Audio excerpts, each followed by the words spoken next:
वंचित बहुजन आघाडीचे नेते ॲडव्होकेट प्रकाश आंबेडकर यांनी काँग्रेसचे राष्ट्राध्यक्ष मल्लिकार्जुन खरगेंना पत्र लिहिले। महाराष्ट्रातील लोकसभा जागा वाटपात चालढकल सुरू असल्याचा आरोप त्यांनी केलाय। काँग्रेस, ठाकरे गट आणि राष्ट्रवादी शरद पवार गटात 15 जागांवरून तिढा आहे, त्यामुळे जागा वाटप लांबत असल्याचा आरोपही आंबेडकरांनी केलाय। महाविकास आघाडीच्या घटक पक्षातील प्रस्थापित नेत्यांनी आपल्या मुलामुलींना उमेदवारी देऊ नये अशी मागणी वंचितनं केली आहे। विशेष म्हणजे वंचित आणि महाविकास आघाडीत वाटाघाटी सुरू असताना वंचितनं घराणेशाहीच्या मुद्द्यावरून महाविकास आघाडीला इशारा दिला, त्यामुळे नवा तिढा निर्माण होण्याची शक्यता आहे। विशेषतः विदर्भातल्या जागांवरून वंचित आक्रमक होताना दिसते। उद्धव ठाकरेंनी परस्पर उमेदवार जाहीर केल्यानं महाविकास आघाडीत नाराजी अशी माहिती सूत्रांनी दिली। सांगलीतून चंद्रहार पाटील आणि उत्तर पश्चिम लोकसभा मतदारसंघातून अमोल कीर्तीकरांची उमेदवारी ठाकरेंनी जाहीर केली, त्यामुळे काँग्रेस आणि राष्ट्रवादी शरदचंद्र पवार पक्ष नाराज असल्याचं सूत्रांचं म्हणणं आहे। अमृत नोनी आर्थो प्लस ये एक प्रूवन फॉर्मूला है। इसमें मौजूद नोनी फल के गुण और आयुर्वेदिक जड़ी बूटियां शरीर को जरूरी पोषक तत्व देने के साथ साथ हड्डियों और जोड़ों के घिसने, उनमें होने वाले सूजन और दर्द को रोकने में मदद करता है। दर्द मुक्त जीवन के लिए अमृत नोनी आर्थो प्लस। भाजपच्या केंद्रीय निवडणूक समितीची बैठक पार पडली। या बैठकीत अनेक उमेदवारांच्या नावावर अंतिम शिक्कामोर्तब झालं। त्यानुसार आज किंवा उद्या भाजप दुसरी यादी जाहीर करण्याची शक्यता आहे। 3 तास चाललेल्या या बैठकीत महाराष्ट्रातील काही जागांवरही शिक्कामोर्तब करण्यात आले।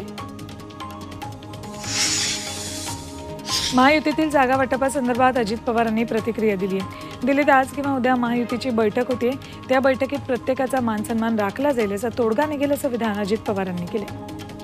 काल बैठक होणार होती, परंतु काल नंतर लोकसभेसाठी इच्छुक नसल्याचं सुधीर मुनगंटीवारांनी म्हटलंय।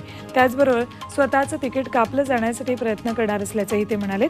लोकसभेसाठी चंद्रपुरातून मुनगंटीवारांना तिकीट मिळण्याची शक्यता वर्तवण्यात येते, त्यावर खुलासा करताना मुनगंटीवारांनी दिल्लीला जाण्यास इच्छुक नसल्याचं म्हटलंय। जनसुराज्य शक्ती पक्षाचे आमदार विनय कोरेंनी लोकसभा लढणार नसल्याचं स्पष्ट केले। लोकसभेच्या कोणत्याही जागेची मागणी जनसुराज्य शक्ती पक्षाकडून केली जाणार नाही, मात्र विधानसभेला सन्मानजनक जागा आम्हाला मिळाल्या पाहिजेत अशी भूमिका जनसुराज्य शक्ती पक्षाची आहे। हातकणंगले लोकसभा मतदारसंघातील संभाव्य उमेदवारीबाबतीत सुरू असलेल्या चर्चांचे देखील कोरे यांनी खंडन केले। लोकसभा उमेदवारीबाबत भाजपचे नेते समरजित घाटगेंनी सूचक वक्तव्य केले। दिल्लीचं माझ्यावर जास्त प्रेम आहे, उमेदवारीबाबत सर्व निर्णय दिल्लीत होणार असं विधान घाटगेंनी केले।